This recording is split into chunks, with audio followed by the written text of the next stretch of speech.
Okay. Oyawre janeno mar Lolwe TV okinyi ma kawuono tarik en 30 kata odiochieng' mano mogik bende dwe mar auchiel higa ni 2022. Nyinga Jesu Omondi kendo magi machiegni neno mar Oboke ma bende antiere godo ka an Oboke mar The Daily Nation ka achiel to kod The Standard ma bende wayudo okinyi masani pek ma bende kata weche ma bende koro mi pek ito Oboke mokwongo mar The Daily Nation en kanyo ni fit to rule.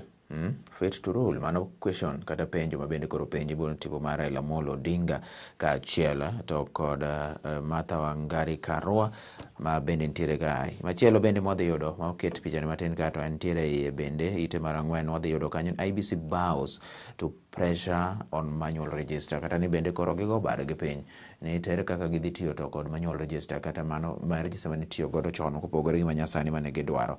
To kod weche ma bende thoth ahinya Uganda calls for probe into Sakaja papers as another court case Hans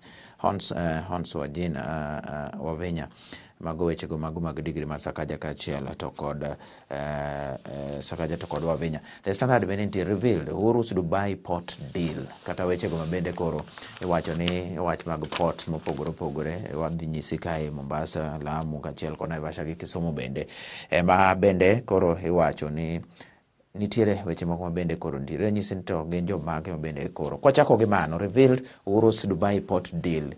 Nyoro odiochieng' manyoro kweth mag jo Kenya Kwanza kotelne kanyo to kod Musalia Mudavadi ne nitiere kendo luonguti mag fwambo kuma bende gitudo piny owacho ni nyaka gi sani koro dho wedhe mopogore opogore chal ni nitiere lwet pinje moko kata jo osemi jomoko nikech gowi bende koro iolo kata bende oseus ne jomoko. Jogi kane loso ne giwacho magi gik ma bende ne giwacho ni Kuria Tani ma en jatend migawo mar weche mag omenda nosendiko ne piny Dubai kata kambi moro mawuok e piny Dubai ewi gik ma bende koro gidwaro nikech chal ka giwacho ni chal ni en gima kamae bende koro wachore. Ports go gin Mombasa, Lamu, Naivasha kachiel kod Kisumu. Jogo wacho ni dwe mar adek tarik 30 barua no nondiki kanyo wacho ni koro Mombasa port ni dwaro ni mondo koro nena ni kaka iloke into multipurpose terminals kata kuonde mathoth ahinya ma bende koro donjo to kod wuok mano Mombasa port. Lamu port operation development and management of container terminal barupe mane dwaro kata proposals mane dwaro mondo tim development of 500 acres special Naivasha bende kamano cold chain and logistic park mano ma Kisumu mondo mi kony piny Uganda kachiel kod Congo to kod Western Kenya.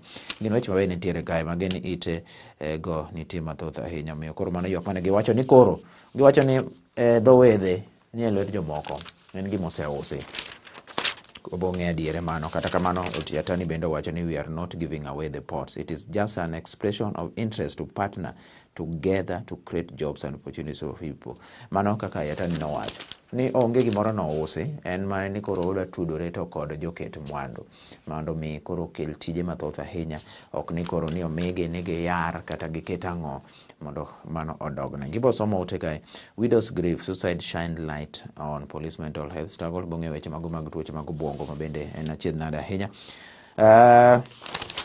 Koro ite mar ang'wen kuma weche bende ochakore more than half of northern Kenya residents food poor shows report food poor yani chiemo nok ne gi ahinya. Ibo somo ka nitiere counties mathoth ahinya ma bende koro neno Machakos, Mombasa, Kiambu, Murang'a, Homa Bay. En chat moket kae mopogore opogore ilo ni food poverty head count. Head count chakra malo kuchocho Turkana ma kore somo gino magino koro penyo takore Turkana 66 mogik en Nyeri 15 nyiso ni en achiedh kama mago ma Nyanza kae Migori aneno kae nigi 32%, Kisumu nigi 32, wan kae to kod Siaya 27, wan kod Homa Bay 22.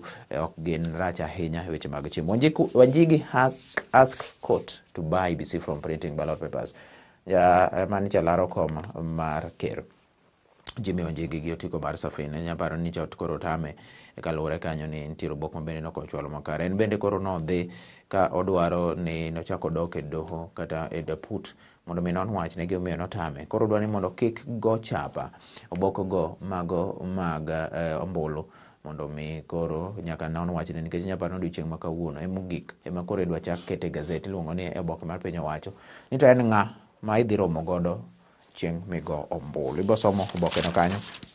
Ruto's plan to transform sectors grow economy. Ineno kanyo ka ntiere jalup ke Dr. William Ruto gi jikweth mar Kenya Kwanza. Iwacho ni magi gik mabende koro chano timo. Odiochieng' ma kawuono bende makweth Kenya Kwanza no bende koro sidho ayanga manifesto margi mabende koro gidhi timo Nairobi. Gin gik mathoth magimulo kanyo, weche mag agriculture kata weche mago mag puro, weche mago mag uchumi magidwa ni mondo koro giber anena e counties 47. DP tells High Court he can only be impeached. Jalup ker wacho ni inyalo mana theche to ok nya nyise, ok onya ng'ato ok nya gole kata bende ok onya wuok. I am your future, Rigathi tells Nyeri residents.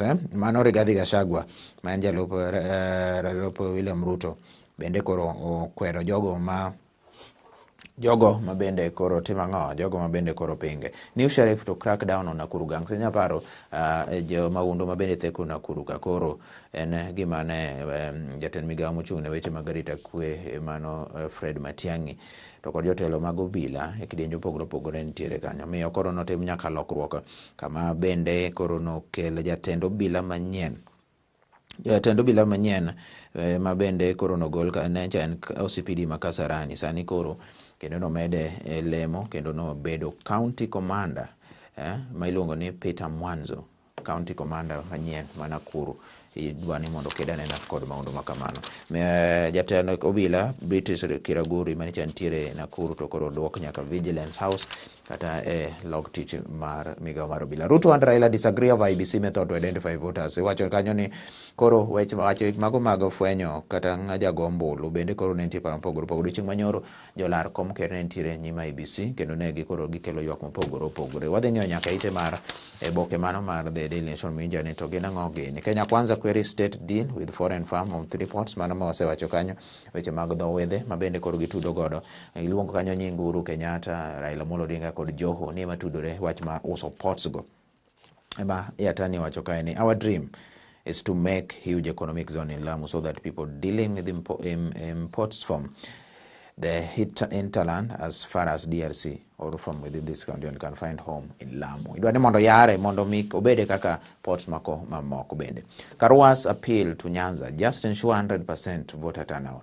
Mano Karwa ne nitiere Homa Bay County kendo wacho ni awuoguru oko te ugo kuora mane gimotim ni wuog te kendo gombolo. Bosomo kanyo ute weche nitiere kae mathoth ahinya. Rotich tells court he wants to plead again at least mar title weche mago osebedo ka nitiere doho. Chien kae bende nitiere weche mago Oboke. Nitiere jatugo ka iluongo ka ne ng'awa jahigni 22 iluongo ni Tyrell Malaysia mabende Malasia mabende koro jo Manchester United dwaro ng'e ahinya seche mabende koro klebe kawo ji mopogore. Ng'e The Daily Nation. The Daily Nation kae mabende wantiere godo en fit to rule penjo kanyo to bende giromo mondo gitelne piny mar Kenya. Picha Raila nitiere ka ibo somo kanyo ka ite ma okwongo mar ariyo gi mar adek. How 4 murdered friends in Nairobi spent their final hours. Mag nyithindo kata rowere matindo ma yande nonegi kamano Franco Begi kaachiel mawuok Kisii neno tipo ne kanyo kanini ike koro wacho ni to ere kaka nek margi nochopo. Nitiere kanyo Fredo Bare, Franco Begi, Moses Nyachai to kod Elijah Omeka mabende koro gin jogo mawuok e gwenge go mag Kisii to kod Nyamira. IBC bows to pressure accept use of manual roll in general election. Giwacho kanyo niya kata bedo ni koro ne gidwaro tiyo to kod digital kata iluongo ni lony manyasani ma koro register ni ng'e computer kachacha.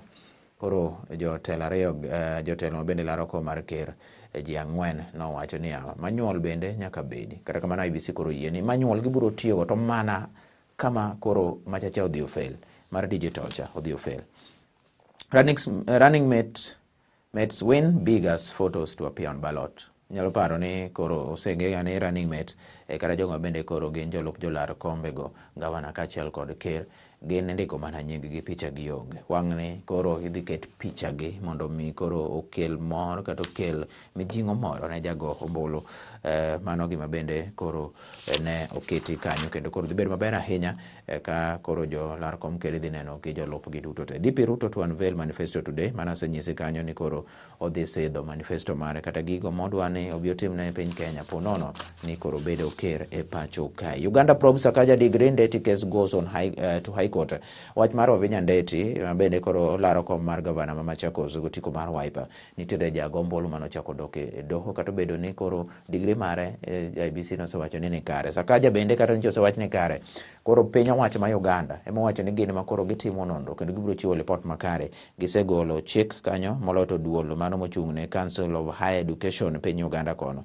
Wacho ni gitemo nono ahinya kendo gibiro chiwo mondo mi gichiwane report ni to bende en degree makare kosoyo. Aspirant sees after attending TV interview in police uniform.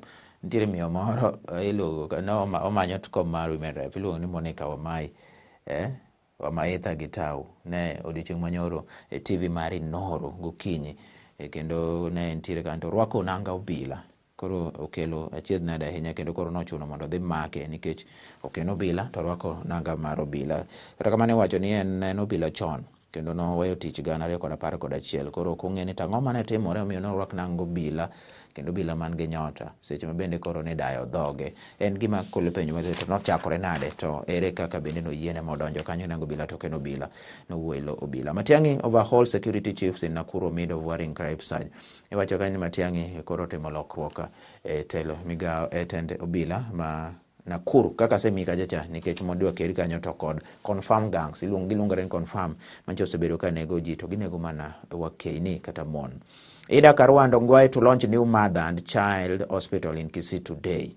Dichieng' ma kawuono koro Ida Odinga, Martha Karua to kod James Ongwae gi jotelo moko nitiere kae kar thieth maduong' ahinya Mother and Child Hospital at Kisii Teaching and Referral Hospital ma be nitiere gi kitendni 300 manyaka gi sani rumo Ongwae koro gero. Iye kanyo nitiere internal facilities maternity ward gik mathoth ahinya kae nitiere kendo nitiere kanyo nyaka second floor malo. En weche mabende nitiere kanyo ne kikona ni kinde bende koro sadhi to weche nitiere man of a mission rise and rise of Dr. William Ruto. Mago weche mabende nitiere kanyo masemi kanyo. Faulty pro caused death of child woman of Likoni Ferry. Weche go mago mag ferry mabende achiedh nade mane nitiere kanyo. School heads in a fix as cost of living dents their budget. Tindo school nitie idok yaw kendo iloro to ngima to koro idho nikech bech oduma kaka ne gikawo oduma koro kaka gidwa pidho nyithi sikul ema koro miyo gi liet ahinya fi bende ok nyal medo. Mago mantiere atemo ni lidha nikech bende koro gin weche manitiere kanyo boneno bosomo gi kanyo kodong ndalo 39 to bende wachomo mana yiero. Riti masani warom kendo odiochieng' man makiny Jesse Omondi.